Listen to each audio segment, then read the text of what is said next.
October is National Disability Employment Awareness Month. And one of the activities we engage in during that month is having a poster contest. We are looking for artwork, paintings, drawings, sketches. It could be digital art. And the winning piece of artwork will be featured on our annual poster recognizing Disability Employment Awareness Month. And that poster then gets distributed out throughout the state during the month of October. And it's shared on our social media channels, on our website, in the annual report. So whoever wins gets a lot of recognition for their artwork. And what you see there on this little graphic that's on the slide is actually in the circle there. That is a snippet of the artwork that won in 2021. I had to look. I have the poster hanging in my room. I hope we get a lot of good entries. So send them our way. The information is on our website. You need to complete a form to send with the poster so we know who the artist is and a little bit about the artist. And it's open to any Missouri resident with or without the disability.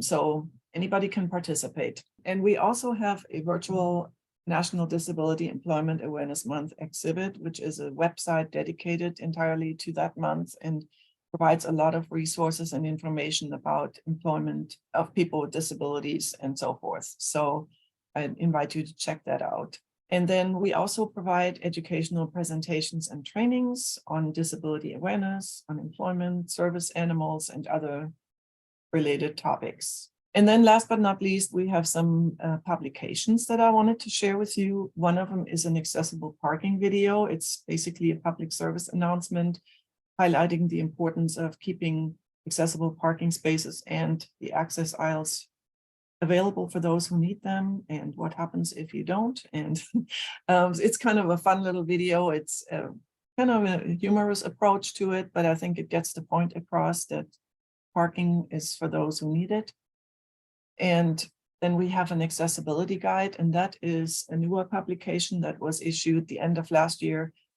It was initially developed with the Office of Administration's Diversity and Inclusion Council and then modified for public use. The one initially developed was more for the state workforce with an accompanying learning path to teach people how to make meetings and events and communications accessible for all of us. And then out of that, we developed one for the public use, and that is housed on our website as well. People can download it, have it as a reference at their desktop, and there's also a learning path where you can take some webinars to learn how to make PowerPoints and events and websites and social media and all those things accessible for everybody.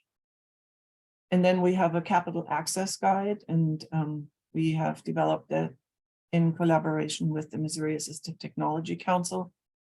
It is also housed on our website, and it provides information about the accessibility and accommodations that are available at the Capitol building. We have a newsletter that goes out every other month, and then we have service animal booklets and flyers. There was a legislation passed a few years ago, and that out of that came a couple of new flyers. One addresses assistance animals in housing, and the other one talks about how only service animals are allowed in places of public accommodation, and shop owners can print that out and put it on their shop windows if they choose to do that. And there are some videos and informational pieces as well on that website. And then we have some service animal videos about the rights and responsibilities of service animal users. And that's a topic we get lots and lots of calls about: service animals, emotional support animals, and assistance animals in housing and so forth.